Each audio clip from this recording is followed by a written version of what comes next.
Kyle Hooten, Alpha News, says there was a meeting of Minnesota nurses, and they say injuries related to the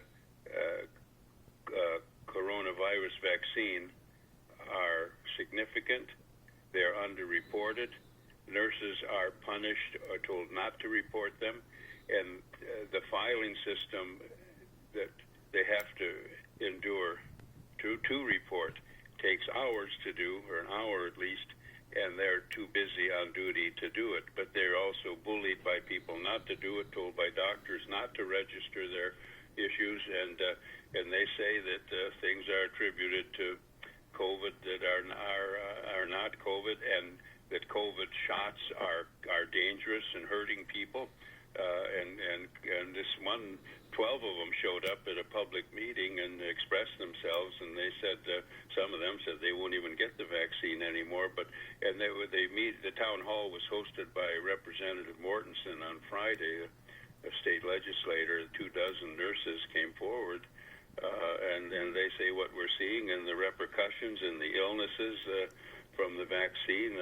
And one said, I'm an ER nurse, and I see strokes, I see heart attacks, I see everything, and I know what I'm looking at, but I don't know what to do with it, and I've been told not to report things, not to fill out the required forms about errors or mistakes that are made, and so we're hesitant both to report it and to receive the vaccine. That was 12 nurses. I don't know what will happen to them when their names come out. I see their pictures here on my news item. Okay, well, that begs the question for me, Tom. If they're willing to go speak at a political town hall type meeting, obviously they have identified themselves. They're no longer anonymous.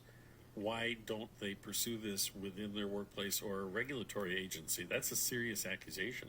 It is, but they say they can't because they're bullied or punished or threatened. If they complain, they've been told not to. But they just did. They've been told not to fill out the forms.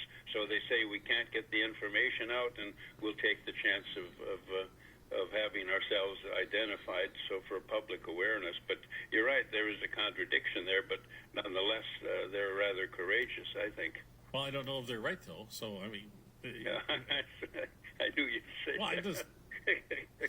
I mean, that's the hardest thing about this, and it's so frustrating to people who are caught up in this that I don't have a horse in this. I'm going to go get the vaccine. I'm going to go get the booster. I'm going to try to do whatever it is to not get this COVID bug.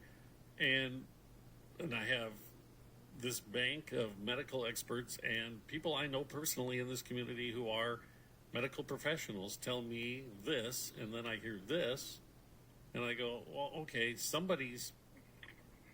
Well, it's statistically insignificant, I'm sure, the number of cases of harm, but it's not insignificant to the people or families that endure it. No, absolutely. That's always the case. It's, in any human endeavor that when things go awry, those affected by it personally, obviously it is the most significant statistic there is. Mm-hmm.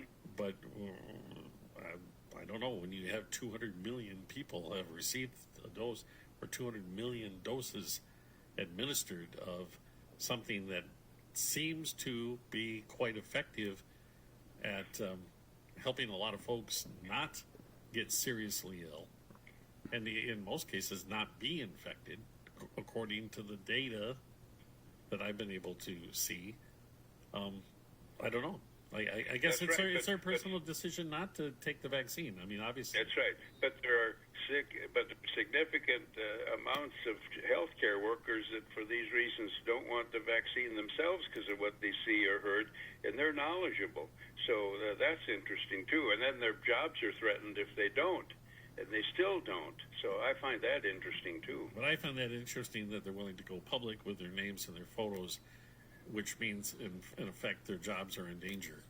Sure. Then why not? And I don't know why the job should be in danger. I know, but I mean, if they're being truthful, their jobs are in danger. Or sure. Yeah, I mean, but go to who you complain to, the ombudsman or a medical board that goes, hey, this is happening. Well, but the medical fraternity tells them to hush.